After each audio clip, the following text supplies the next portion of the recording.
मेघा लेके आओ। Good evening all, welcome to learners academy. Good evening. Is it not a good evening? Bad evening? Because results मिले हैं सबको।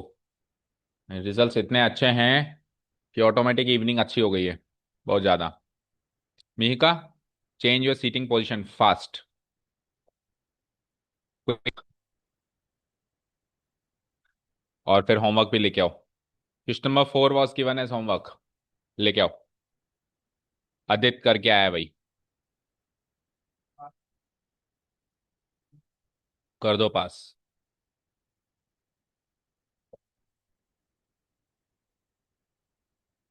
ये glass उठाओ, उस ग्लास को इसके साथ रखो। मुझे देना है, आपको नहीं चेक करना। ये ग्लास उठाओ और इसके साथ रखो। किसके साथ, क्या बोलते हैं इसको?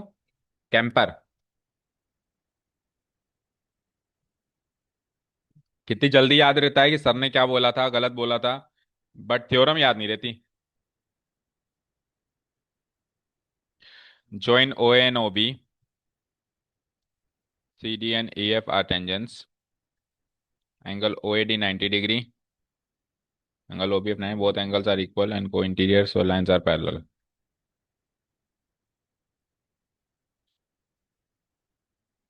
Both angles are equal and co-interior.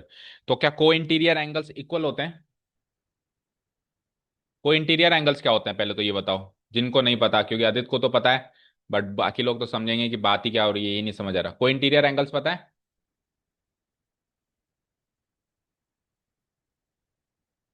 Alternate angles on the same side of transversal, ये सुना है? तो उन्हीं को कोइंटीरियर एंगल्स बोलते हैं। Let's say these are two parallel lines and if we draw a transversal line, तो ये वाला और ये वाला एंगल्स तो कहलाता है ऑल्टरनेट एंगल, राइट? ये दोनों एंगल्स का पेयर क्या कहलाता है? ऑल्टरनेट। लेकिन इन दोनों का पेयर ले लें तो इनको क्या कहते हैं अपन? Alternate angles on the same side of transversal. और उसी को शॉर्ट में क्या बोल दिया जाता है? को इंटीरियर एंगल्स। Got it? तो ये को इंटीरियर एंगल्स क्या इक्वल होते हैं क्या? ये एंगल आपको इसके इक्वल दिख रहा है, वो एक्यूट है, ये ऑब्ट्यूज है, साफ साफ दिख रहा है। सप्लीमेंट्री होते हैं, इक्वल नहीं होते। क्या होते हैं? सप्लीमेंट्री। अब आपने जो लिखा है ना कि इसकी वैल्यू 90 है, इसकी वैल्यू 90 और 90 90 आपने इक्वल कर दिए। इक्वल करने के बजाय इन दोनों का सम 180 करो और बोलो ये इक्वल नहीं है, ये सप्लीमेंट्री है। इक्वल तो इत्तेफाक से हैं, इक्वल तो इत्तेफाक से हैं, बाकी बाय डिफॉल्ट ये क्या है? सप्लीमेंट्री है। और सप्लीमेंट्री है इसलिए लाइंस पैरेलल है। बाकी तो ठीक किया है। और एक हमेशा फिगर की गलती रहती है आपकी, जब आप कह रहे हो ए डी, डी को इतना एक्सटेंड करो ताकि वो ई तक चली जाए, तो ई को इतना सा ही एक्सटेंड करके ए डी डी ई बराबर हो गई क्या? हम्म? ये ए डी डी ई बराबर हो गई? सक्षम? एक बार और पीछे घुमा ना, तो पीछे घूम के ही पूरी क्लास लेगा बची हुई। वो बताएगा तेरे को। क्या पूछ रहे थे? हम्म। एक चीज ये, और दूसरी चीज आदित्य, भाई एक ट्रायंगल के अंदर अपोजिट वर्टेक्स से, बाकी सब भी सुनो, एक ट्रायंगल के अंदर अपोजिट वर्टेक्स से अगर सामने वाली साइड पे कोई लाइन बनाए, तो हर बनी हुई लाइन 90 डिग्री पे नहीं काटती। आप मीडियन बना रहे हो, उसको भी लिख रहे हो 90 डिग्री पे काट दिया इसने। आपने तो लिखा है टेस्ट पेपर में, पढ़ो। हाँ, मीडियन का सवाल था, उसमें आपने तो लिखा है कि ये या तो आपने या तन्मय ने, दोनों में से कोई एक तो है। देख लो अब दोनों में से कौन है। आप ही हो ना? मेरे को तो जितना ध्यान है आदित्य नहीं लिखा है। आपने तो हर लाइन को 90 पे कटवाया है। एक फिर ये ट्राइंगल आया था हमारा, सेम बेस पे जो वो लाइंस बन रही थी, triangle ABC DBC, same base पर लाइंस बनी थी, बनी थी, बोलो। ये ए बी सी और ये डी सी, ये सेम बेस बीसी पे लाइन बनी हुई है, इंटरसेक्ट करी ओ पे, ये भी 90 मान लिया गया। क्यों भाई, कहाँ गिवन है कि ये अल्टीट्यूड है? कहाँ गिवन है कि ये एओ और डीओ इसका अल्टीट्यूड है? कहीं गिवन है? अच्छा, आपको ये पता था मीडियन 90 पे काटती है? ये तो बहुत क्लियरली स्पेसिफाई किया है, बहुत क्लियरली, कि मीडियन अलग होता है, अल्टीट्यूड अलग होता है। इसी ट्रायंगल में मीडियन बनाओ और इसी ट्रायंगल में अल्टीट्यूड बनाओ, अभी खुद डिफरेंस क्रिएट हो जाएगा। ये तो जो मैंने बनाया ये तो है मीडियन, ये इन दोनों को आधा आधा करता है। और अब बना रहा हूं मैं अल्टीट्यूड, ये अल्टीट्यूड सामने वाली साइड को 90 डिग्री पे काटता है, बट ये आधा आधा करता है, ऐसे कोई जरूरी नहीं है। अल्टीट्यूड अलग है, मीडियन अलग है। मीडियन आधा आधा करता है, अल्टीट्यूड 90 डिग्री पे काटता है। वो आधा आधा करेगा, 90 डिग्री पे काटेगा, इसकी गारंटी नहीं है, पर आधा आधा की गारंटी है। ये 90 डिग्री पे काटेगा बट ये आधा आधा करेगा नहीं करेगा, इसकी गारंटी नहीं है। अब जो आप कह रहे हो कि मीडियन ही अल्टीट्यूड है, वो केवल और केवल आइसोसलेस और इक्विलेटरल ट्रायंगल में है। तो ट्रायंगल भी इक्विलेटरल है, आइसोसलेस गिवन नहीं है। अगर हमने इक्विलेटरल ट्रायंगल बनाया है तीनों साइड से इक्वल, तो उसमें जब आप मीडियन बनाओगे तो वो बाय डिफॉल्ट अल्टीट्यूड ही बनेगा। ठीक है। तो हर बनी हुई लाइन अल्टीट्यूड नहीं होती, हर line रखा है, ये भी अल्टीट्यूड ये भी अल्टीट्यूड। ट्राइंगल में अल्टीट्यूड के अलावा, हाँ जी। अब देखो इसको कैसे, केवल एक आदित्य ने ही किया ये होमवर्क, बाकी सबका क्या हुआ? हम्म। दोनों आपकी? अच्छा, सबकी कॉपी पहले आपसे चेक होते हुए मेरे पास आती है। आपको मैंने रख रखा है कि आप पहले चेक करो, सही लगे तो मुझे देना, नहीं तो वापस लौटा देना। हम्म। वो जो शबरी के बेर होते हैं, पहले खुद चक के आगे देती है वो, जैसे अगर अच्छे हुए तो आगे देंगे, नहीं तो लौटा देंगे, हाँ? फिगर पेन से? हाँ, कसम ही खाली क्या भाई, नहीं घर पे ना क्लास में कहीं भी बनाना ही नहीं है ढंग से फिगर। हाँ, ये पेंसिल से?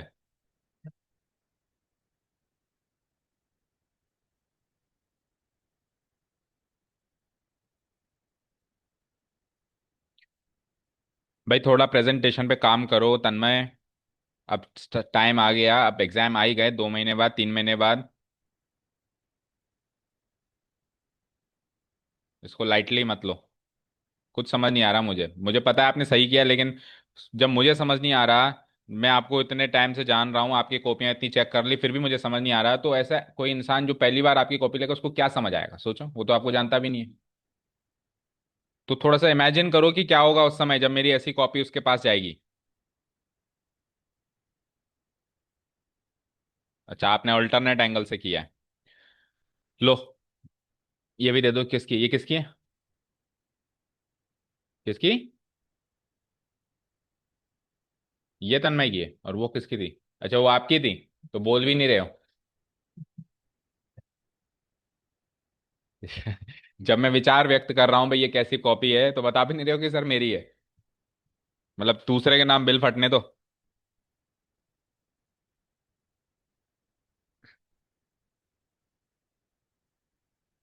इधर से भी आएगा क्या कुछ? भेजो।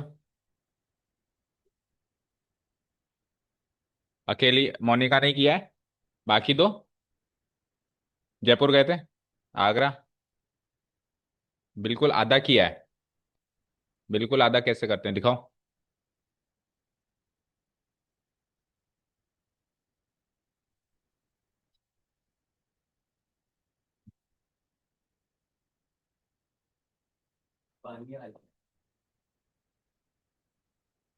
पता नहीं, पूछना पड़ेगा, अंदर पूछ के आओ।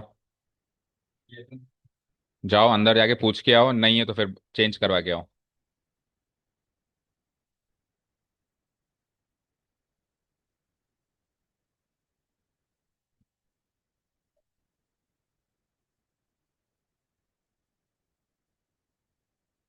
लो, थोड़ा बहुत सही है, थोड़ा बहुत अभी सही करवाते हैं। हाँ भाई, आप दोनों, मिस्टर शॉर्टकट, मिस शॉर्टकट। हम्म। बताओ, कुछ शॉर्टकट में किया? तो लॉन्ग कट में? कोई से भी कट में नहीं किया? लो, ये तो दे दो ना, को इंटीरियर। को इंटीरियर को सप्लीमेंट्री कर दो भाई। हाँ, दिखाओ, 4 लाइन कौन सी है? गया होगा, सेंटर से पास थ्रू होता हुआ, अगर ये डायमीटर है तो।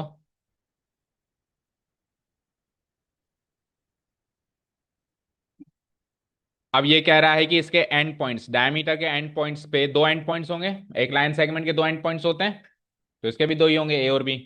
तो एंड पॉइंट्स पे दो टेंजेंट्स बना दो, एक ए पे बना दो और एक बी पे। तो ए पे हमने ये टेंजेंट बना दी, लेट्स से इस टेंजेंट का नाम रख देते हैं पी क्यू।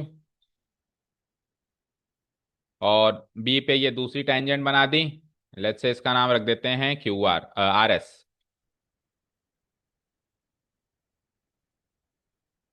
ठीक है। अब आपको साबित करना है कि ये दो टेंजेंट्स जो हैं ये पैरेलल हैं एक दूसरे से। समझ आया? तो बताओ गिवन क्या है। ABC is a circle. Oh, sorry. AB is the diameter of a circle with center O. AB is the diameter of, ये गिवन नहीं है। आपको गिवन है ना कि एक डायमीटर बनाओ, उस डायमीटर के एंड पॉइंट्स मार्क करो। तो आपने जो डायमीटर बनाई है बताओ ना, मैंने ये डायमीटर बनाई है। तो AB is the diameter of a circle, और कौन सर्किल का सेंटर आपने मार्क किया है O। तो पहला गिवन पॉइंट तो बिल्कुल कैजुअली ये बन ही गया। अब उसके बाद फिर इसी पे आपको दो टेंजेंट्स बनाने हैं। तो कौन कौन से टेंजेंट बनाए आपने बोलो। पी क्यू, एंड दूसरा टेंजेंट क्या बनाया आपने। मोनिका वहां से उठो और इसी बेंच के इस कॉर्नर पे बैठो, बैक को उधर पहुंचाओ। P Q and R S are the two tangents. और कॉर्नर पे आओ। Drawn at the points of contact, at the points of contact. तो पी क्यू कौन से पॉइंट ऑफ कॉन्टैक्ट पे बनी हुई है, ए पे। और आर एस कौन से पॉइंट ऑफ कॉन्टैक्ट पे बनी हुई है, बी पे, रिस्पेक्टिवली। तो ये दो गिवन पॉइंट है कि एक डायमीटर है, डायमीटर के एंड पॉइंट्स हैं, और फिर दूसरा गिवन पॉइंट ये है कि दो टेंजेंट्स बने हुए हैं, दोनों के एंड पॉइंट्स को पॉइंट ऑफ कॉन्टैक्ट मानते हुए। अब आपको साबित करना है कि ये दोनों टेंजेंट्स आर आपस में parallel. Tangent P Q is parallel to tangent R S. Got it? अब कैसे साबित करेंगे, ये है सवाल। तो एक एक टेंजेंट पकड़ो पहले। पी क्यू टेंजेंट का पॉइंट ऑफ कांटेक्ट क्या है, ए। तो ए से ओ ज्वाइन करके रेडियस बना दे, तो ये रेडियस इस टेंजेंट के परपेंडिकुलर होगी। इधर से भी 90, इधर से भी 90। फिर दूसरा टेंजेंट पकड़ो आर एस, उसका पॉइंट ऑफ कांटेक्ट है बी। तो बी पर भी 90 डिग्री बनेगा दोनों साइड, बोथ साइड। अब या तो आप ऑल्टरनेट एंगल पकड़ लो, ऑल्टरनेट एंगल इक्वल आ रहे हैं, चेक करो। ये इसके इक्वल आ रहा है और ये इसके इक्वल आ रहा है। या तो सीधे सीधे ऑल्टरनेट एंगल पकड़ लो और लिख लो ऑल्टरनेट एंगल इक्वल है, तो ऑल्टरनेट एंगल इक्वल है तो लाइन पैरेलल होंगी, होंगी ना। और या फिर अगर आप ऑल्टरनेट एंगल नहीं पकड़ना चाह रहे, angles on the same side of transversal पकड़ना चाह रहे हो, या तो ये दोनों या फिर ये दोनों पकड़ना चाह रहे हो, तो फिर इन दोनों का सम होना चाहिए 180। सप्लीमेंट्री होते ही है, तो वो भी हो रहा है। ऑल्टरनेट एंगल इक्वल भी हो रहे हैं और को इंटीरियर एंगल यानी कि सप्लीमेंट को इंटीरियर एंगल सप्लीमेंट्री भी हो रहे हैं। कोई भी एक लॉजिक को पकड़ के आप इसको साबित कर सकते हो कि ये दोनों लाइंस आपस में क्या है, पैरेलल है। ठीक है, समझ आया? तो अपन ऑल्टरनेट एंगल्स पकड़ लेते हैं, वो ज्यादा शॉर्ट है लिखने में। सप्लीमेंट्री में फिर देख के लिख के बताना पड़ेगा कि देखो 90 और 90 180 होते हैं, इतना भी क्यों लिखे, हम सीधे लिख दें 90 90 बराबर होते हैं। ठीक है। सो कैसे इसको प्रेजेंट करेंगे, एक एक टेंजेंट पकड़ो यार। पहली टेंजेंट कौन सी है, P Q is the tangent to the circle, is the tangent to the circle at the point, at the point कौन से पॉइंट पे बना हुआ है, ए। ठीक है। सो सो ओ ए जो रेडियस बनेगी वो परपेंडिकुलर हो जाएगी पी क्यू से, इंप्लाइज कौन सा एंगल 90 डिग्री होगा। अब देखो यहां अगर ऊपर वाला ले रहे हो तो यहां नीचे वाला लेना, ऑल्टरनेट एंगल ले रहे हो ना। और अगर यहां नीचे वाला ले रहे हो तो वहां ऊपर वाला लेना। समझ गए? तो यहां पे ऊपर वाला ले लेते हैं अपन, कौन सा एंगल हो जाएगा, angle O A P. Angle O A P equal to हो जाता है 90 degree. Mark this equation number 1। ये कि यही लाइन रिपीट करो दूसरे टेंजेंट के लिए। तो दूसरा टेंजेंट का नाम इसी में करेक्शन कर दूं, पी क्यू की जगह क्या ले लेंगे हम, आर एस। हेयर की जगह क्या ले लेंगे, अगेन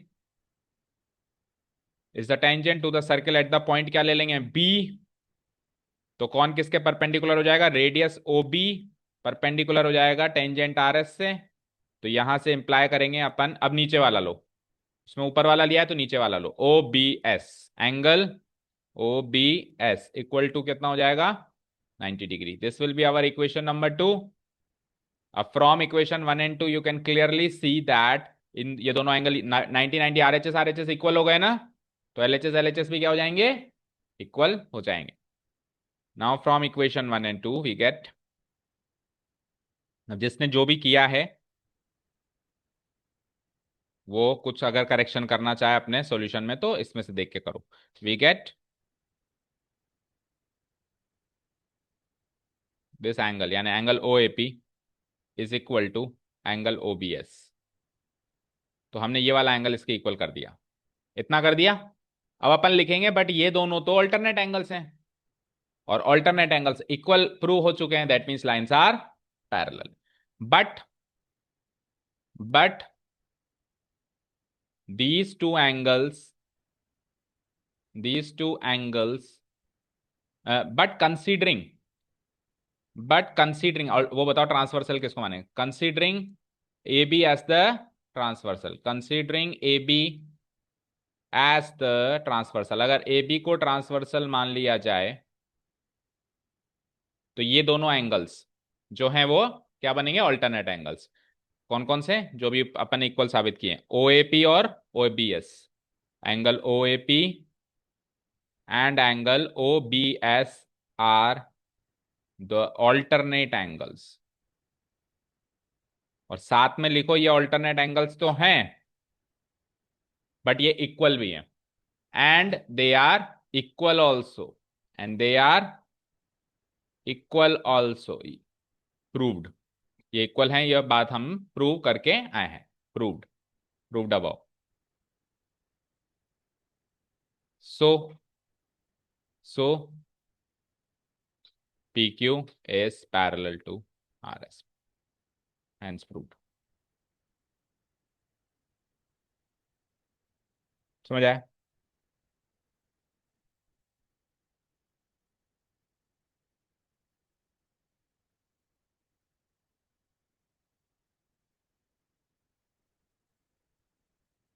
लिख लिया? वी गेट कहाँ है पीछे, वी गेट ये वाला एंगल इसके equal, angle O A P equal to O B S, ये वाला इसके इक्वल किया ना।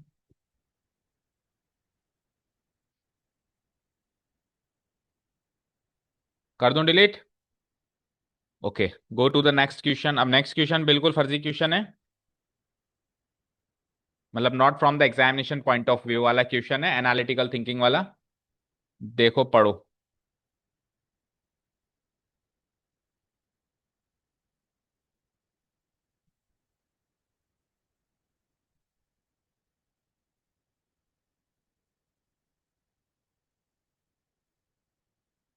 क्वेश्चन नंबर 5,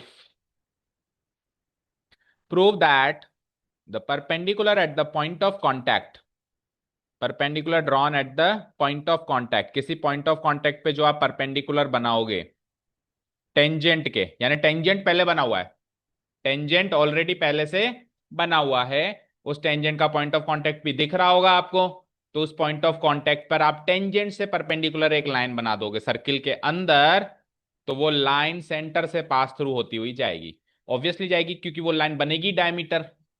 समझ आया भाई? ऑलरेडी क्या बना हुआ है, सर्किल और टेंजेंट, ऑलरेडी क्या बना हुआ है, सर्किल और टेंजेंट। अब टेंजेंट का जो पॉइंट ऑफ कांटेक्ट है ना, इस पॉइंट ऑफ कांटेक्ट पर आप इसी टेंजेंट के परपेंडिकुलर एक लाइन बना दोगे ऐसे, तो ये डायमीटर बनेगी नहीं बनेगी, और ये डायमीटर बनेगी तो सेंटर से पास थ्रू होगी नहीं होगी, तो ये आपको साबित करना है कि ये सेंटर से पास थ्रू होगी। अब सेंटर से पास थ्रू होगी ये साबित करने के लिए आपको ये साबित करना पड़ेगा कि ये डायमीटर है। समझ आया? दैट मीन्स वो जो परपेंडिकुलर हम बना रहे हैं वो डायामीटर है, इतना साबित करना है। समझ आया?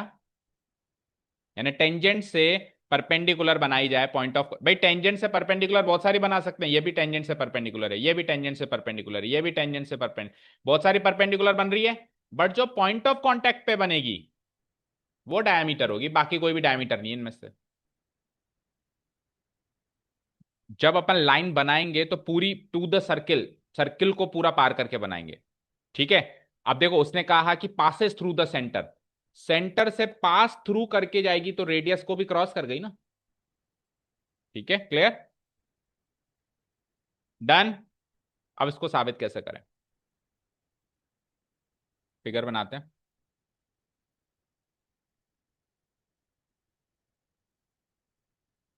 सर्किल, टेंजेंट, ये टेंजेंट का पॉइंट ऑफ कांटेक्ट, ये हो गई टेंजेंट, और ये हो गया इसका परपेंडिक बनाई हुई बनाया हुआ परपेंडिकुलर। परपेंडिकुलर, अब इसमें ऑलरेडी गिवन है कि ये परपेंडिकुलर है ना।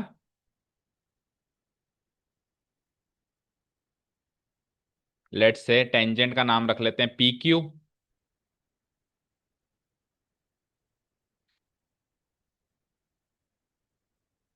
और ये जो परपेंडिकुलर हमने बनाया है इसका नाम रख देते हैं पी आर। तो पी आर पी क्यू के परपेंडिकुलर है ऐसा ऑलरेडी गिवन है, और पी क्यू टेंजेंट है। Got it.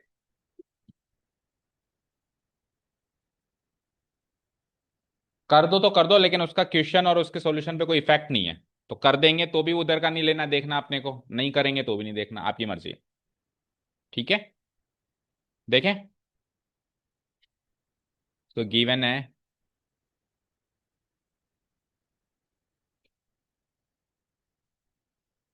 अब देखो इस सर्किल का जो सेंटर है, सुनो मेरी बात, इस सर्किल का जो सेंटर है वो ओ है, और मुझे पता है पी आर पर है। बट आप पी आर पे मार्क नहीं कर सकते, क्योंकि आपने अगर पी आर पे सेंटर मार्क कर दिया तो आपने तो पहली लाइन में लिख दिया कि सेंटर से पास थ्रू हो रहा है। तो अपने को एक बार के लिए ये मानना है कि ये लाइन सेंटर से पास थ्रू नहीं हो रही है। समझ आया? ये लाइन सेंटर से पास थ्रू नहीं हो रही है, एक बार के लिए आपको ये मानना पड़ेगा। तो आप थोड़ा सा बगल में, ज्यादा दूर नहीं पर बगल में नहीं, कि पूरा क्वेश्चन कंप्लीट होने के बाद नहीं लगाना, अगर मिडवे में प्रूव हो जाता है तो लगाते हैं अपन। अब पूरा जब ये प्रूव हो जाएगा कि सेंटर से पास थ्रू हो रहा है तो क्वेश्चन ही खत्म हो जाएगा, तो उसके बाद नहीं लगाते।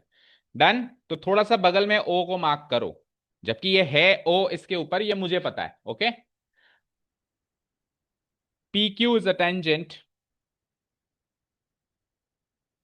अब आदित्य बताएगा कि इस बात को कैसे साबित करें कि ये पी क्यू ओ के ऊपर से गुजर रहा है।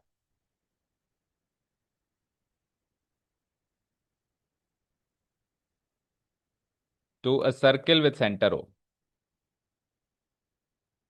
With centre O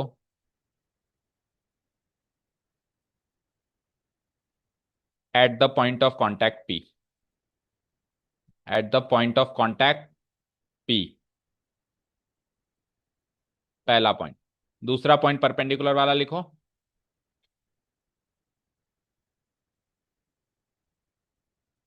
P R is perpendicular to P Q. ठीक है। टू प्रूव, टू प्रूव क्या प्रूव करना है कि ये जो पी आर है ये सेंटर से पास थ्रू होगा। P R passes through the centre ओ।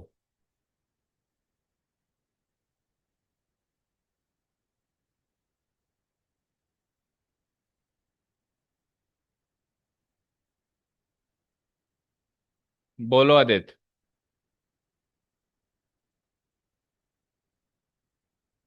मतलब आप तो ये साबित कर दो कि डायमीटर है, अगर ये डायमीटर है तो सेंटर से पास थ्रू होगा ही होगा।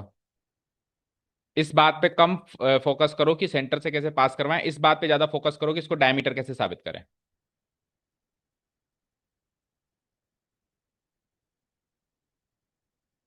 अब इसको अपन बताए कैसे साबित करेंगे, जैसे अपन ने कन्वर्स ऑफ वीपीटी को साबित किया था फर्जीवाड़े से, याद है?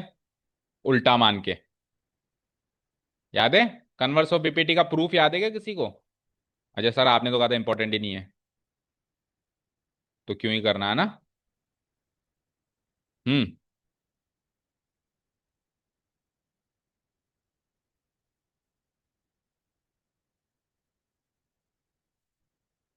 बोलो मोनिका, क्या करें? देखो भाई, हम ये लिखेंगे कि पी क्यू टेंजेंट है और आरपी जो है हमारा इसका परपेंडिकुलर है। अब अपन एक बार के लिए उल्टा मान लेंगे कि ये आरपी जो है सेंटर ओ से पास थ्रू नहीं करता। आरपी जो है सेंटर ओ से पास थ्रू नहीं करता, उल्टा मान लिया। अब अगर ये सेंटर ओ से पास नहीं करता तो ऐसे मान लेंगे कि ये किसी ओ डैश नामक पॉइंट से पास करता है। किससे पास करता है? O dash. एक चीज ये हो गई। अब ये हम जानते हैं कि टेंजेंट जो है, नहीं, ये हमको पता है कि आरपी पी क्यू के परपेंडिकुलर है। और एक थ्योरम से हमको ये पता है कि tangent, sorry, diameter P Q के परपेंडिकुलर होता है। तो वो भी इसके परपेंडिकुलर है, ये भी इसके परपेंडिकुलर है, तो होना हो दोनों सेम है। और होना हो दोनों सेम है, दैट मीन्स ओ और ओ डैश भी सेम है। दैट मीन्स वो ओ डैश से जो पास कर रहा है वो ओ डैश ही इसका सेंटर है। और ओ डैश ही इसका सेंटर है, तो ये डायमीटर है। और हाँ, हमको तो इतना ही प्रूव करना है कि बस ओ उसका सेंटर है। पूरा भी ना लिखे तो भी चलेगा। ठीक है। तो इस तरीके से कुछ मतलब बहुत सारे थ्योरम्स ऐसे होती हैं जो अंडरस्टूड होती हैं, उनको प्रूव करने का दूसरा कोई तरीका नहीं होता, उल्टा मान के स्टार्ट कर दो। ठीक है। चलो तो लिखो।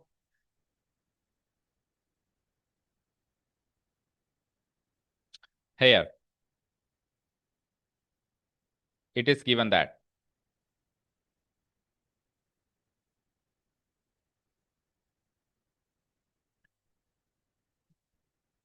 P Q is the tangent to the circle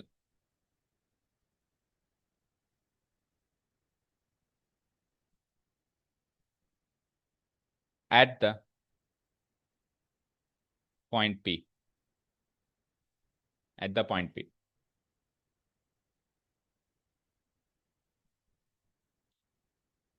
So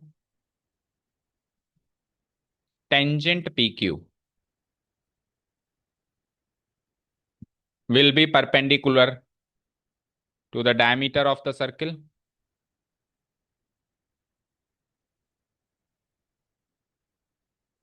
इसको डाल दो statement number 1। Tangent PQ is perpendicular to the diameter of the circle. Done. Also, it is given that. Also, it is given that. O dash वाला point भी नहीं लिख रहे हम, और भी सिंपल तरीके से कर रहे हैं। Also it is given that. अब एक बात और गिवन है हमको कि tangent P Q is perpendicular to P R. ये भी गिवन है। बोलो। ये गिवन है ना, सेकंड पॉइंट पे लिखा है ना हमने। इसको डालो सेकंड पॉइंट। अब फ्रॉम 1 and 2 देखो क्या साबित होता है।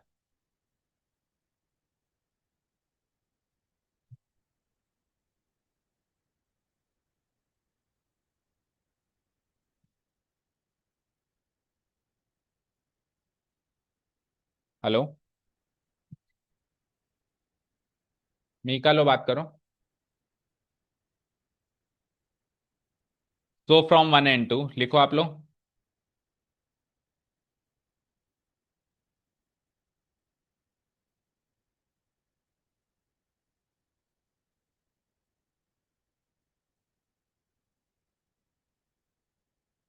We get. So from 1 and 2 we gate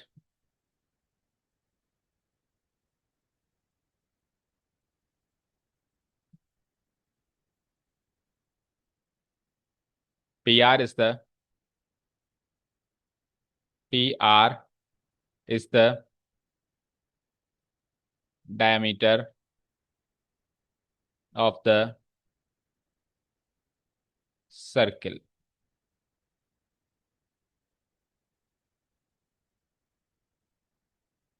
ठीक है। Hence it passes through the centre, proved. Hence P R passes through the centre, proved.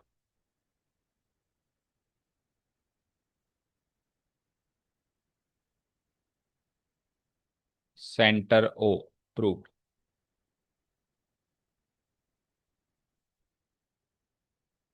खत्म करो, चलो नेक्स्ट क्वेश्चन पे।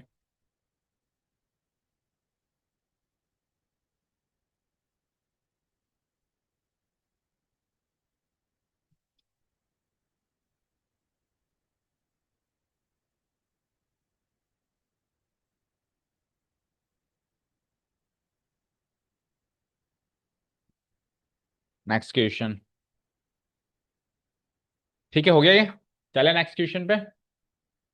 क्वेश्चन नंबर 5 के बाद आ जाओ अब क्वेश्चन नंबर 6 एंड 7। ये दोनों क्वेश्चन अगेन उसी फिलोसफी पे आ गए, तो 6 को तो होमवर्क मार्क कर ही दो, पढ़ते ही आप ही कह दोगे कि सर हम होमवर्क कर लेंगे। पढ़ो एक बार क्वेश्चन नंबर 6, पढ़ो सारे बच्चे। ये शायद एक्सरसाइज का पहला ही सवाल था, और उससे पहले पिछली एक्सरसाइज में भी आ गया, तीसरी बार रिपीट हो रहा है। पढ़ो एक बार। क्या इसको करवाना पड़ेगा क्या मुझे? बोलो। The length of the tangent from a point A at a distance 5 centimetre from the centre of the circle is 4 centimetre, find the radius. Right angle triangle बनता है टेंजेंट वाले कॉन्सेप्ट में। तो जो राइट एंगल कैरी करते हैं दो sides, वो साइड्स कौन कौन से होते हैं? रेडियस और टेंजेंट। कौन कौन से होते हैं? रेडियस और टेंजेंट। और ये वाली लाइन कौन सी होती है? जो जो सेंटर को एक्सटीरियर पॉइंट से कनेक्ट करती है। समझ आया? जो सेंटर को एक्सटीरियर पॉइंट से कनेक्ट करती है वो हाइपोटेन्यूस होती है। अब आपको लेंथ ऑफ टेंजेंट गिवन है 4 सेंटीमीटर, बस इसमें डेटा ढंग से रीड करना। देखो, the length of the tangent, उसके बाद फ्रॉम ए पॉइंट ए। अब यहां से at from a point A, यहां से इसको हटाओ। अब पढ़ो सेंटेंस को।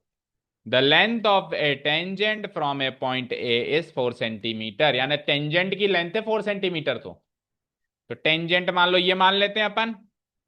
ओके, टेंजेंट ये मान लिया अपन ने। रेडियस पूछा है आपसे, इस पे क्वेश्चन मार्क लगा देता हूं। फिर ये 5 सेंटीमीटर क्या है? ये 5 सेंटीमीटर वो जो एक्सटीरियर पॉइंट है ए, उसकी सेंटर से दूरी है। उस एक्स्ट्रा इंफॉर्मेशन को हटा के फिर दोबारा आके पढ़ो। दोबारा आके पढ़ा तो क्या समझ में आया?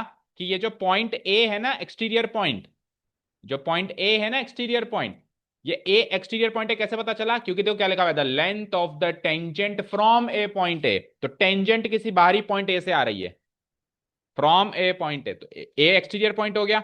तो वो जो एक्सटीरियर पॉइंट है वो सेंटर से 5 सेंटीमीटर की दूरी पे, यानी हाइपोटेन्यूज 5 सेंटीमीटर हो जाएगी।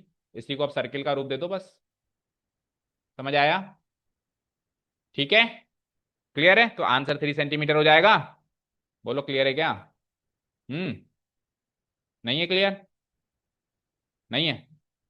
Circle, radius, tangent. रेडियस निकालना है, टेंजेंट की लंबाई 4 सेंटीमीटर है, ये एक्सटीरियर पॉइंट सेंटर से 5 सेंटीमीटर दूर है। अब तो समझ आ गया रेडियस कैसे निकलेगा? 5 का स्क्वायर माइनस 4 का स्क्वायर। इसी एक्सरसाइज का पहला सवाल, same to same steps copy paste करो, हो जाएगा। नेक्स्ट क्वेश्चन पे आओ।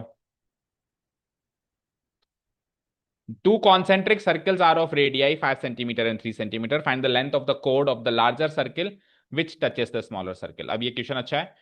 देखो, कॉन्सेंट्रिक सर्कल्स पहले भी हमने डिस्कस किया है क्या होते हैं, पता है किसी को? कॉन मतलब कॉन, कॉन निकला है कॉमन से, कॉमन को शॉर्ट करके कॉन लिख दिया। और सेंट्रिक यानी कॉमन सेंटर, ऐसे सर्किल जो कॉमन सेंटर को शेयर करें। जो सेंटर इसका है वही सेंटर उसका है। तो ऐसे दो सर्किल बनाने हैं छोटे बड़े, एक का रेडियस बनाना है 5, एक का रेडियस बनाना है 3। अब निकालना क्या है? आपको उस कोड की लंबाई निकालनी है। अच्छा, कोड किसका है? कोड तो है बड़े सर्किल का, लेकिन वो छोटे सर्किल के लिए टच कर रहा है ना, छोटे सर्किल के लिए वो टेंजेंट है। एक ऐसी लाइन जो बड़े सर्किल के लिए तो कोड है, और छोटे सर्किल के लिए वही लाइन क्या है? टेंजेंट है, क्योंकि उसको टच कर रही है बस। Got it? उस कोड की लंबाई निकालनी है। ठीक है, क्लियर? तो 5 3, 5 3 तो ये 4 आएगा, और 4 का दुगना 8 सेंटीमीटर आंसर आ जाएगा। क्योंकि 4 तो इस साइड होगा ना, कोड पूरा बनाएंगे तो आधा इधर आधा इधर। तो एक दो कॉन्सेप्ट इसमें लगेंगे, एक कॉन्सेप्ट पिछले साल का भी लगेगा। चलो बनाओ, सर्किल बनाओ।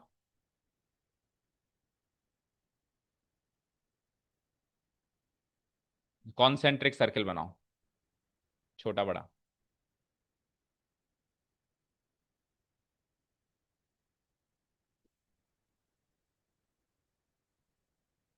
और कॉन्सेंट्रिक सर्किल एक सर्कुलर रिंग भी बनाते हैं।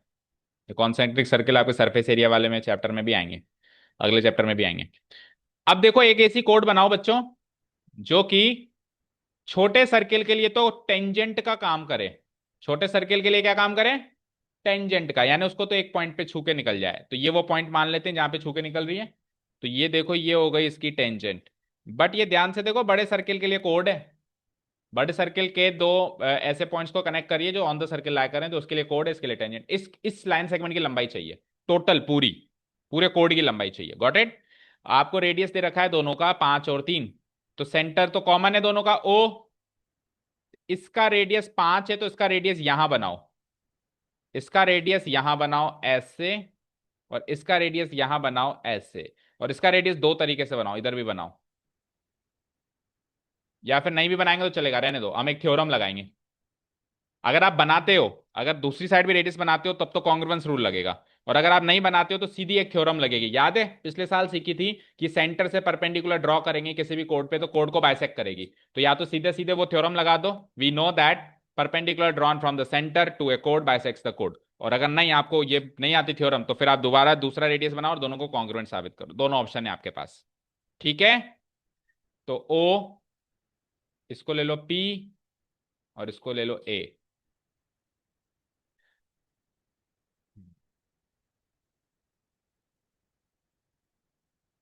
Hair two concentric circles are given. क्या? हाँ, ए बी लो ना उसको, बी, कोड का नाम पूरा बी लो, ए बी लो। टू कॉन्सेंट्रिक सर्कल्स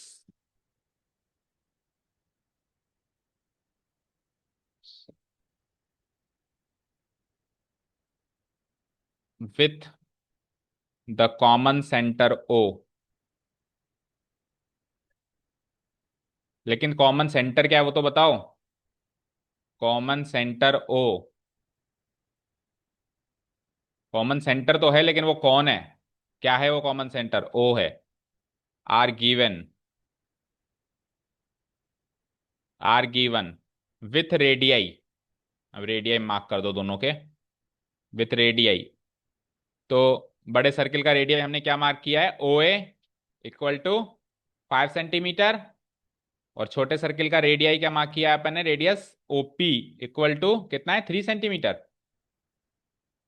ये गिवन है हमको, तो इस पे फिगर में भी मार्क कर दो, this is 5 centimetre and this is 3 centimetre.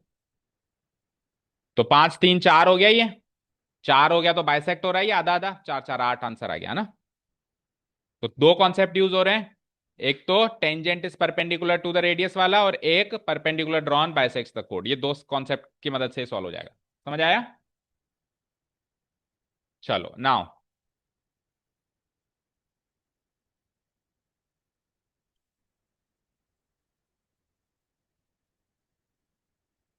A B is the tangent to the smaller circle. A B is the tangent to the smaller circle at the point of contact P, at the point of contact P. So, so radius OP, radius OP perpendicular to tangent AB। ठीक है, अब trio है 3, तो 3 का square, 5 का square 25, में से 9 गया तो 16,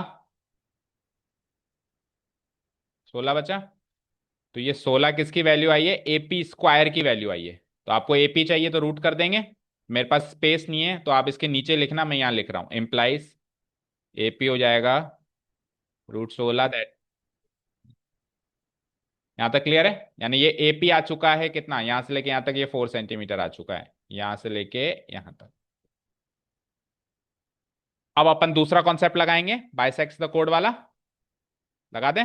इतना हो गया नोट डाउन? तो आधे से मतलब लगभग आधा क्वेश्चन तो हो गया।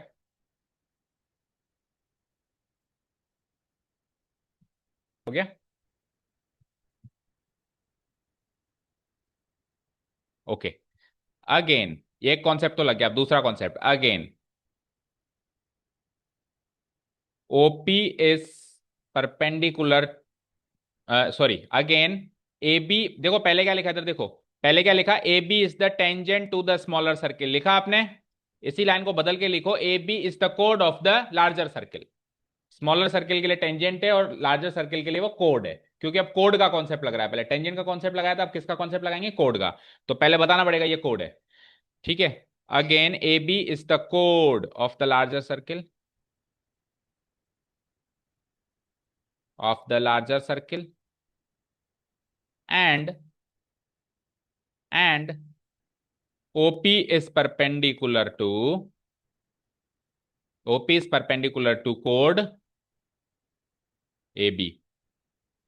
अच्छा, ओपी कोड एबी के परपेंडिकुलर, ये बात हम पहले साबित कर चुके हैं। देखो ओपी परपेंडिकुलर, बस ये देखो यहाँ पे ओपी और एबी लिखा हुआ है, बस वहां पे एबी टेंजेंट थी। अभी ये एपी क्या हो गई, कोड हो गई, तो बार बार नहीं लिखना, बस परपेंडिकुलर लिख दिया। सो अगर ये इसके परपेंडिकुलर है तो कोड बाइसेक्ट करेगी। तो कौन सा कोड बाइसेक्ट हो जाएगा, एबी कोड बाइसेक्ट हो जाएगा, यानी एपी बराबर बीपी हो जाएगा, हो जाएगा। सो एपी बराबर बीपी बराबर ए बी अपॉन टू, कोड का हाफ हो जाएगा। और वी कैन से और we can say A B की वैल्यू क्या हो जाती है यहां से, twice of AP. A B की वैल्यू क्या हो जाती है यहां से, ट्वाइस ऑफ एपी। तो एपी की वैल्यू ऑलरेडी निकाल के आए हो आप, 4 सेंटीमीटर। तो the answer is 8 centimetre. Check करो आंसर की से, चेक कर लो एक बार।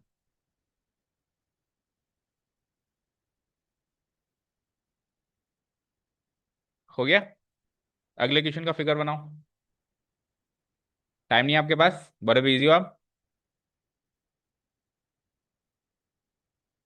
कल की छुट्टी करेंगे ना, एक क्वेश्चन और करो। कल की छुट्टी करेंगे, ठीक है, करो एक क्वेश्चन और। जीरो, वो फुर्सत में बताएंगे, सब्जेक्ट मैटर से बाहर की चीज अचानक से नहीं पूछते। ठीक है, ये किसी दिन ऐसे बैठे होंगे ना फ्री, जब उठ पटांग चीजें करने का मन कर रहा होगा, तब बता देंगे, ठीक है। कॉन्सेप्ट बताने, कोई भी अपन ने क्वेश्चन पूछा तो उसके पीछे दो तीन कॉन्सेप्ट होते हैं, वो दो तीन कॉन्सेप्ट समझाएं तो क्लास खत्म हो जाए। कर दूं डिलीट। एक क्वाड्रिलेटरल एबीसीडी इज ड्रॉन, इसका फिगर है हमारे पास, फिगर 10.12, ये वाला। कहाँ है, फिगर 10.12, ये वाला फिगर है। ये वाला बनाना भाई, ये वाला मत बनाना। 10.13 पे नीचे वाले क्वेश्चन 9th का फिगर है, ठीक है। अच्छा उल्टा बना दिया, तो फिर क्यों हंस रहे हो। हम्म। हम्म। तो 10.12 बोलने में हंसी आती है।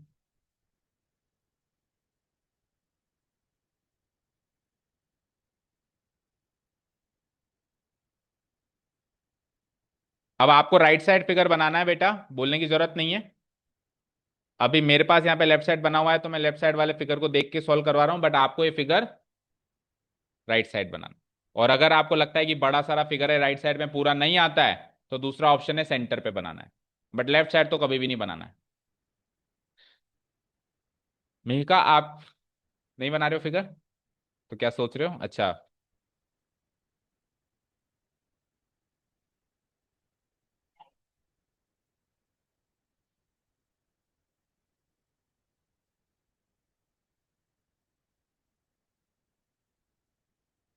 So let's read out the question. A quadrilateral ABCD is drawn to circumscribe a circle. What do you mean by circumscribe? What do you mean by circumscribe?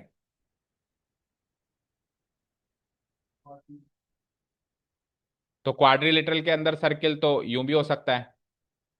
Circumscribe करने का मतलब क्या हुआ, बाउंड्री से बाउंड्री टच होने को बोलते हैं सर्कमस्क्राइब, समझ गए। बाउंड्री से बाउंड्री टच होना। तो सर्किल की बाउंड्री है ये, सर्किल की बाउंड्री है ये, इसकी बाउंड्री ये है। तो बाउंड्री से बाउंड्री टच होगी, ये इसकी बाउंड्री से एक साइड, इसकी इधर वाली बाउंड्री से चारों साइड्स जो है चार तरफ से छू के निकलेंगी, उसको बोलते हैं सर्कमस्क्राइब करना। इसका उल्टा पता है क्या बोल सकते हैं, देखो इधर देखो स्क्रीन पे, यही क्वेश्चन बदल के कैसे आ सकता है। A circle is drawn, circumscribe की जगह inscribe, inscribe in a quadrilateral. तो सर्किल क्वाड्रिलेटरल के अंदर इंस्क्राइब है, और क्वाड्रिलेटरल सर्किल के ऊपर सर्कमस्क्राइब है, तो दोनों लैंग्वेज है, फिगर एक ही बनेगा। अब आपको साबित करना है A B plus C D, A B plus C D, इन दोनों का सम जो होगा वो होगा A D plus B C, ठीक है। कहने का मतलब यह है कि एक क्वाड्रिलेटरल के आमने सामने की साइड्स का सम इक्वल होगा अगर उसने किसी सर्किल को सरकमस्क्राइब किया हुआ है तो। मतलब वो क्वाड्रिलेटरल ऐसा बना हुआ है कि इसकी चारों साइड किसी सर्किल को टच कर लें। अगर वो क्वाड्रिलेटरल ऐसा बना हुआ है तो उसकी अपोजिट साइड का सम इक्वल होगा, मतलब ए बी और सी डी का जो लेंथ का सम है वही डी सी ए डी और बी सी का होगा। तो यहां से सुनो मेरी बात, ये प्रूव तो अभी कर देंगे अपन, बट प्रूव करने के बाद इसको एज ए रिजल्ट आगे के लिए याद रखना है, क्योंकि कल को सवाल ऐसा आ जाए कि ये 8 सेंटीमीटर है, ये 10 सेंटीमीटर है, ये 5 सेंटीमीटर है, बताओ ये क्या है, कितने सेंटीमीटर है बोलो। 10 और 8 18, तो इन दोनों का सम भी 18 होगा। तो ये 5 है तो ये क्या हो जाएगा, 13 सेंटीमीटर। तो आगे के लिए एज ए रूल याद रखना है इसको, अगर इसके अंदर सर्कल सर्कल समाया इंस्क्राइब्ड है तो, अगर नहीं है तो फिर कुछ भी हो सकता है, फिर कोई गारंटी नहीं कि इस चौथी साइड का वैल्यू क्या आएगी, लेंथ क्या आएगी। समझ आया? अभी प्रूव कर देते हैं इसको, फिर आगे के लिए याद रखना ही आपको। Okay, so figure drawn given is ABCD is a quadrilateral. यहाँ पे फिगर है तो मैं लेफ्ट राइट साइड में लिख रहा हूँ given and to prove, but आपको उल्टा काम करना है, आपको लेफ्ट साइड पे गिवन पॉइंट्स लिखना है, राइट साइड पे फिगर बनाना है। ABCD is a quadrilateral circumscribing a circle with centre O। इसमें सेंटर मार्क नहीं है, लेकिन आप आपके बुक में इसको मार्क कर देना, मतलब फिगर में मार्क कर देना कहीं पर भी, कहीं पर भी मतलब जहां पे सेंटर होना चाहिए उसके आसपास नहीं, है ना। ABCD is a quadrilateral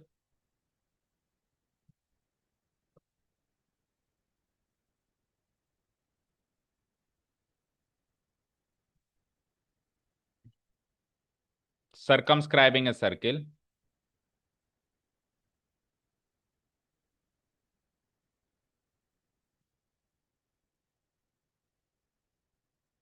with center O।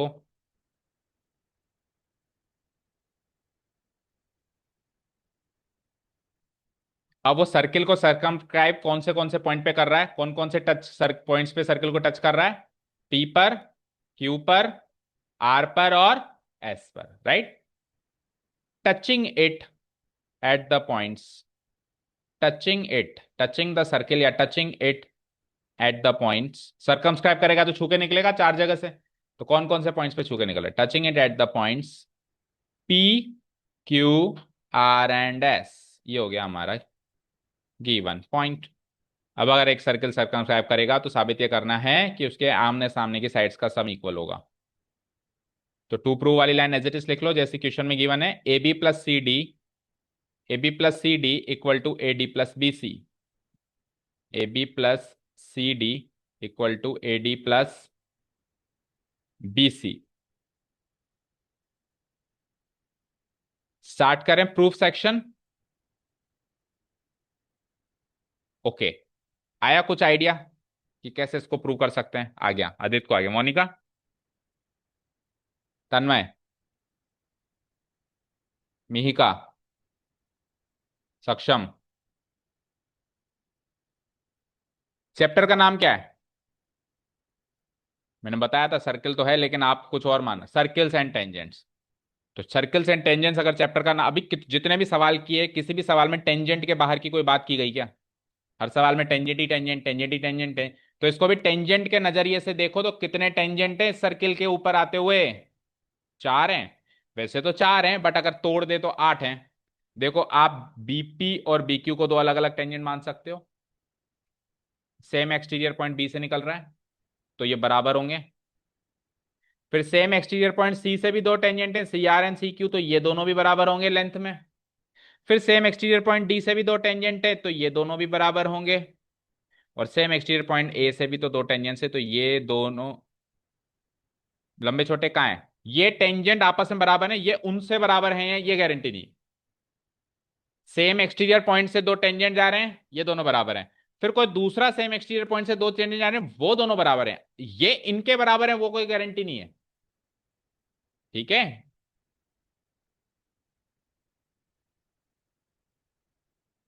कहाँ है बड़ी, स्केल उठा के नाप लो, एग्जैक्टली बराबर है, गारंटी दे रहा हूं। बी से क्यू और बी से पी एग्जैक्टली बराबर है, ए से पी और ए से एस एग्जैक्टली बराबर है। आपने फिर भी नहीं बराबर बनाई होगी, लेकिन वो बुक के अंदर फिगर बना हुआ है तो वो तो बराबर ही बना होगा। आपने हो सकता है आपके फिगर में उसको बराबर ना बनाई हो। सी आर और सी क्यू एग्जैक्टली बराबर है, और डी आर और डी, क्योंकि हो ही नहीं सकता, अगर सेम एक्सटीरियर पॉइंट से दो टेंजेंट बनाए तो बराबर ही बनेंगे। या तो आपने फिर टेंजेंट नहीं बनाया, उनको कुछ और बनाया है। समझ गए? बस ये चार इक्वेशन बनाओ, क्वेश्चन सॉल्व है। करें? नहीं, होमवर्क तो अगला दूंगा, ये करो पहले, इसको करो पहले, इसको करो, बातें नहीं है यार।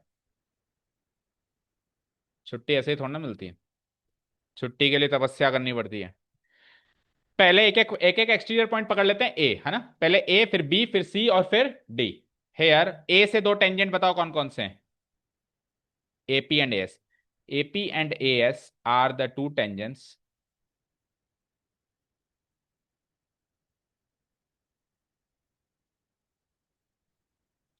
from the same exterior point A, from the same exterior point A। ये लाइन 4 बार रिपीट हो गया है ना। सो सो एपी बराबर as, equation number 1। Got it? क्या ऐसी 4 इक्वेशन बना सकते हो? 4 लाइनें बना बना के फटाफट कर दो, फटाफट कर दो, पॉइंट बी से, पॉइंट सी से और पॉइंट डी से। सोचना ही नहीं है, शुरू हो जाओ।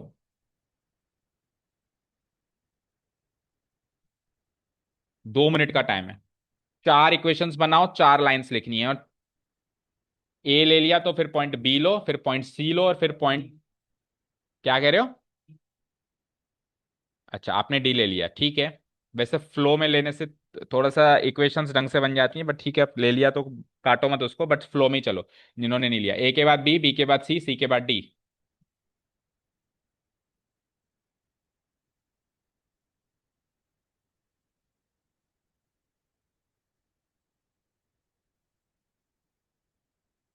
तो एक्सटीरियर पॉइंट बी के लिए दो टेंजेंट्स कौन से बोले आपने? बीपी एंड बी क्यू, यही बोले? यही बोले? तो इसको रिपीट करेंगे, हेयर की जगह अगेन लिख देंगे, और एपी की जगह बीपी एंड एएस की जगह BQ are the two tangents from the same exterior point, A की जगह बी हो जाता है। सो दूसरी इक्वेशन क्या बन जाती है? BP equal to BQ. यही बनाइए इक्वेशन 2 सबने। Tell me. इक्वेशन 2, तीसरा पॉइंट। तीसरे पॉइंट में एक्सटीरियर पॉइंट ले लिया हमने सी, तो सी एक्सटीरियर पॉइंट से दो टेंजेंट्स कौन सी हैं? C R and C Q. तो अगेन इसमें चेंजेस करते हैं, और बीपी एंड बीक्यू की जगह लिखते हैं C R and C Q. C R and C Q are the two tangents from the same exterior point, B की जगह हो जाता है ये सी, एक्सटीरियर पॉइंट सी है। सो यहां से इक्वेशन बनती है C R equal to C Q, equation 3। और एक बार और इसको रिपीट करके हम बनाने वाले हैं इक्वेशन 4। सो फाइनली जो मेरे पास चौथा एक्सटीरियर पॉइंट है, देखो इसमें सेंटरों का कोई रोल नहीं है, बट सर्किल कैसे एक दूसरे से अलग होगा? एक सर्किल बना हुआ है, दूसरा सर्किल बना हुआ है, कैसे डिफ्रेंशिएट करोगे? इसका सेंटर अलग होगा, इसका सेंटर, तो हम सर्किल का सेंटर से उसको पहचाना जाता है ना, तो सेंटर इसलिए मार्क किया उसको पहचानने के लिए। तो डी एक्सटर्नल पॉइंट से D R and D S, तो एक चौथी बार हम कर देते हैं, D R and D S are the two tangents from the same exterior point, C की जगह हो जाता है डी। सो चौथी इक्वेशन बन जाती है D R is equals to D S.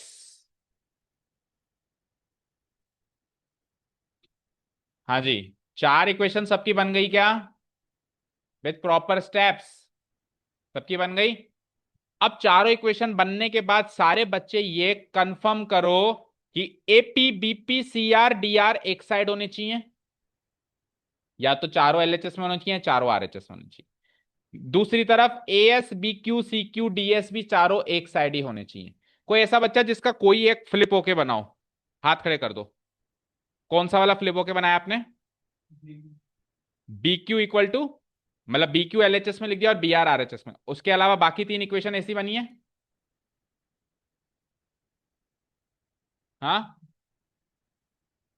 अब सुनो, अगर किसी की फ्लिप होके बनी है तो उसी के नीचे इंप्लाइज करके फ्लिप करके उसको इक्वेशन मार्क करो, पिछले वाली को हटाओ। करो ये काम। ठीक है, कर दिया। तो अब AP BP C R D R एक साइड है, AS B Q C Q D S एक साइड है। Got it? ऐसा क्यों करवा रहा हूं? क्योंकि एपी बीपी जुड़ के ही तो एबी बनेगा, और सी आर डी आर जुड़ के ही तो सी डी बनेगा। सिमिलरली ए एस डी एस जुड़ के ही तो ए डी बनेगा, और बी क्यू सी क्यू जुड़ के ही तो बी सी बनेगा। अब इसमें से कोई भी फ्लिप होके अगर रख दिया, मान लो कि आपने जैसे आदित्य ने किया कि बी क्यू इधर रख दिया और बीपी इधर रख दिया, तो एपी को बीपी से थोड़ा जोड़ोगे। जब इक्वेशन ऐड करोगे तो एलएचएस को एलएचएस से ही जोड़ोगे ना, आरएचएस से कैसे जोड़ोगे? तो सुनो, इक्वेशन बनाने के बाद इक्वेशन किस फॉर्मेट में रखी हुई है जोड़ने से पहले वो भी देखना पड़ेगा। वो इस फॉर्मेट में रखनी पड़ेगी कि एलएचएस एलएचएस से जुड़ सके और आरएचएस आरएचएस से भी जुड़ सके। अब ये कैसे ध्यान दें? तो इधर आ जाओ फिगर पे। फिर कैसे हम क्या करेंगे, हमसे गलती हो ही ना, एक ही बार में सब सही बनता जाए।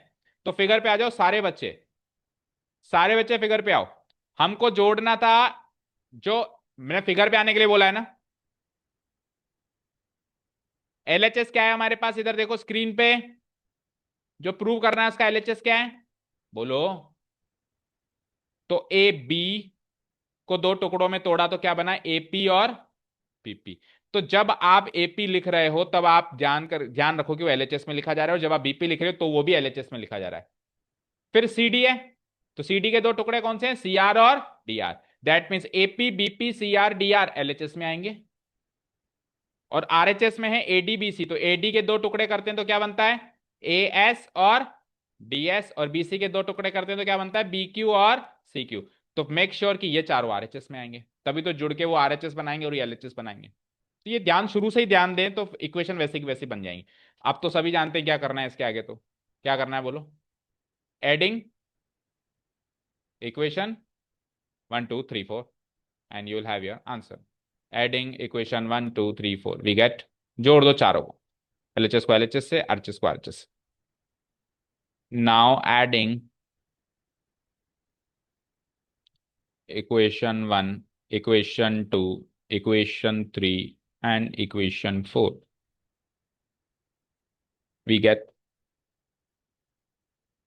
एलएचएस जोड़ दो पहले सारे, AP plus BP plus C R plus D R is equal to, RHS में क्या है हमारे पास, A S plus B Q plus C Q plus D S. अब नेक्स्ट स्टेप में आप करो उनकी पेयरिंग, तो एपी और बीपी की पेयरिंग हो जाएगी, ब्रैकेट लगा दो, और सी आर और डी आर की भी पेयरिंग हो जाएगी, इस पे भी ब्रैकेट लगा दो। आरएचएस में एएस की डीएस से पेयरिंग होगी, एस एस लेटर कॉमन आ रहा है ना, तो एएस और डीएस लिखो पेयरिंग करके आरएचएस में, प्लस, और बी क्यू और सी क्यू वैसे भी साथ में रखे हुए हैं, इनकी कर दो पेयरिंग। पेयरिंग करने के बाद अब एज पर द फिगर इनको जोड़ दो। तो देखो, आप बिना फिगर देखे भी जोड़ सकते हो, एपी बीपी, पीपी कॉमन आ रहा है, पी को हटाओ तो क्या साइड बनेगी, A B. C R D R में आर कॉमन आ रहा है, आर को हटाओ तो क्या बनेगा, C D. A S D S में एस कॉमन आ रहा है तो ए डी, और बी क्यू सी क्यू में क्यू कॉमन आ रहा है तो B C. Hence proved, prove हो गया कि आमने सामने की साइड से इसकी होंगी बराबर। डन, क्लियर, कोई डाउट नहीं है। अब एक बार ये वाला क्वेश्चन पढ़ना, 11th वाला,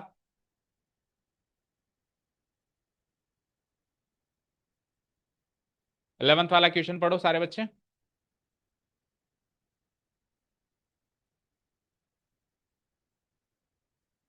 पढ़ लिया?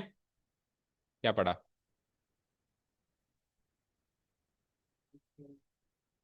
हम्म। हम्म।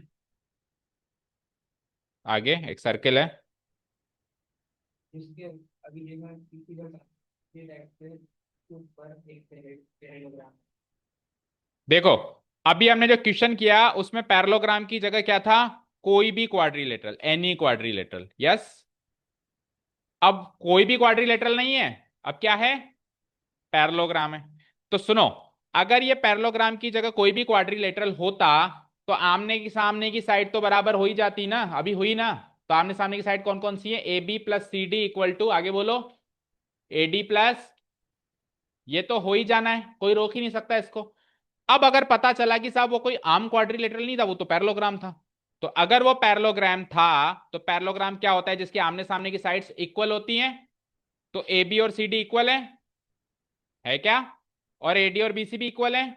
तो ए बी और सी डी इक्वल हैं तो सी डी को काट के ए बी लिख सकता हूं, और ए डी और बी सी इक्वल हैं तो बी सी को काट के ए डी लिख सकता हूं।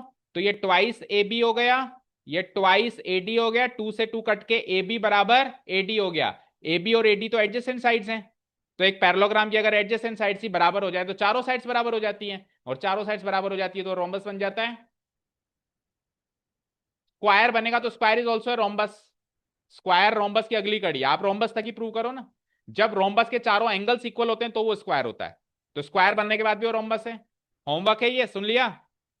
इस अभी जो हमने इस क्वेश्चन में किया वो तो एज इट इज कॉपी, मतलब यहां तक तो आपको आना ही आना है, A B plus C D बराबर A D plus B C, यहां तक तो आना ही आना है जो भी हमने किया। उसके आगे बस आपको ये एड ऑन करना है कि ए बी सी डी बराबर है, क्योंकि पैरेललोग्राम है तो वो दोनों मिलके ट्वाइस ए बी हो गया, और इधर ये दोनों बराबर हैं तो एडजेसेंट साइड्स इक्वल हो गई, एडजेसेंट साइड इक्वल हो गई तो पैरेललोग्राम की एडजेसेंट साइड इक्वल होती है, रोम्बस बन जाएगा। Got it? कल छुट्टी, परसों आना है। Thank you so much for listening to us, have a nice day, keep learning and bye.